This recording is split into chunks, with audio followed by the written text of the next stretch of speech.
perjalanan pulang hari ini lumayan macet.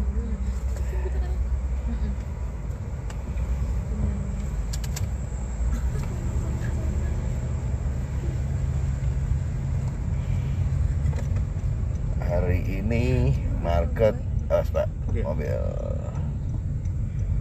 Market hari ini gold agak sideways ya pergerakannya.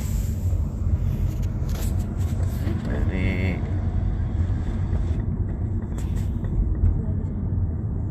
kalau kita lihat marketnya tidak begitu bergerak hari ini. Enaknya sih transaksi day trade. Jadi kita gunakan transaksi M31 hit and run. Tadi itunya itu ya. Apa? Hari ini yield bondnya naik. Banyak lagi naiknya. Masa naik? Masih naik, yield bondnya naik, indeksnya. Indeksnya naik. Indeksnya turun. Hari Jadi ini ada saham yang ini nih yang turun. mungkin kayaknya sih dari Bitcoin, dari currency. Jadi currency orang switch posisi Iya ya. ke Orang pada likuidasi Bitcoin ya. jadi orang likuidasi Bitcoin di switch ke emas, ke gold. Karena kalau lihat dari indikatornya harusnya euronya turun, GBP turun, berarti dolarnya kan harusnya naik. Nah, indikasinya kalau dolar naik berarti emasnya turun. Tapi ternyata hari ini Berjalan berdampingan. goldnya Bergerak berdampingan. betul, berdampingan dengan USD-nya.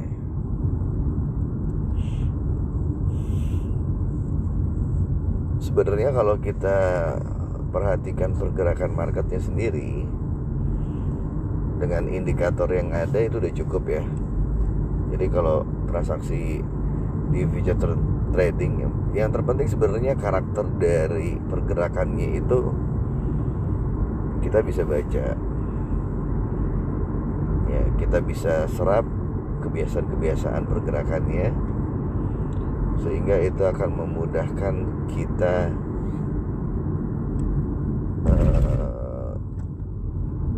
membaca karakter dari pergerakan masing-masing instrumen keuangan. Jadi buat teman-teman sebenarnya perhatikan aja kira-kira terbentuk high low-nya, kemudian itu susun aja tiap hari, susun rajin-rajin, tulis high low open close. Nah, kalau itu kalian lakukan tiap hari, itu biasanya akan membentuk karakter. Kita bisa melihat karakter kebiasaan-kebiasaan level-level berapa yang akan terbentuk.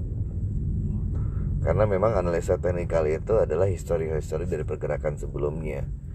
Dan itu biasanya akan terbentuk tuh pengulangan-pengulangannya.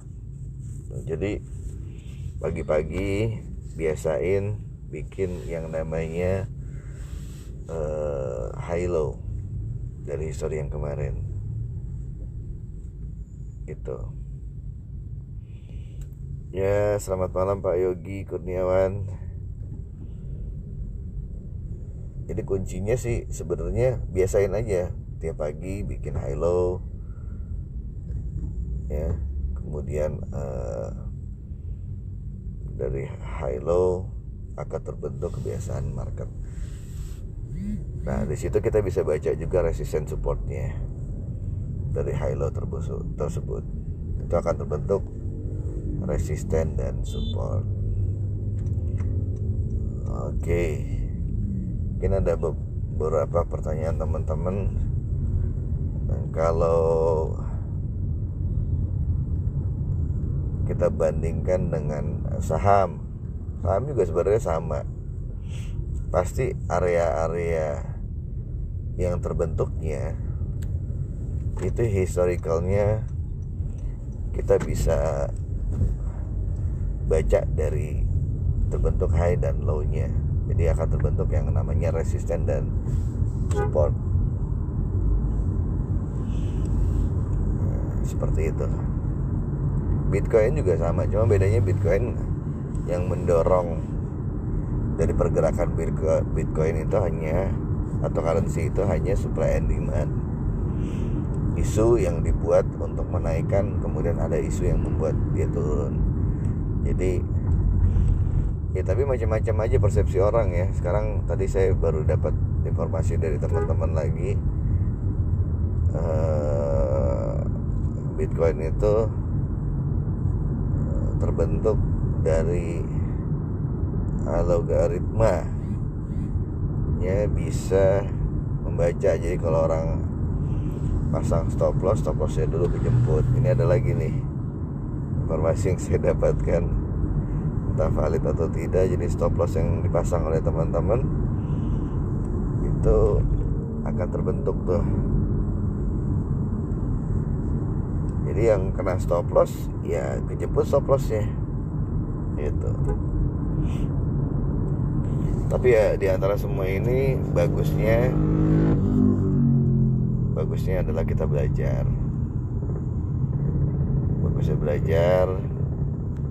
Bagusnya kita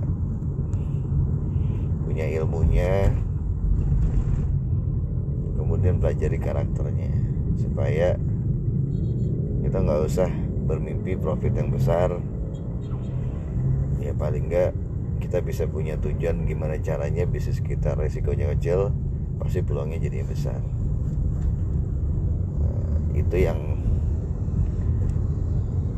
teman-teman harus siapkan ya. Jadi pelajari ilmunya. Ilmu sekarang banyak ya.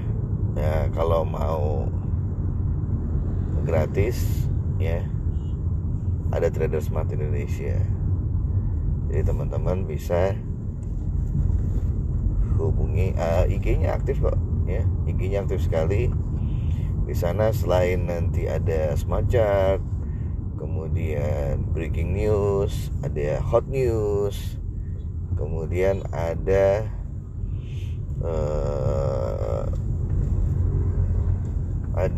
planning yang juga diberikan, sinyal-sinyal yang diberikan dari Trader Smart Indonesia.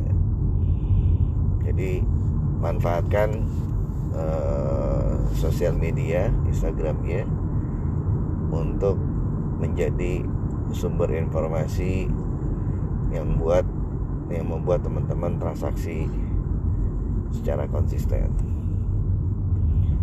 Oke. Semoga diskusi ini hari ini bermanfaat.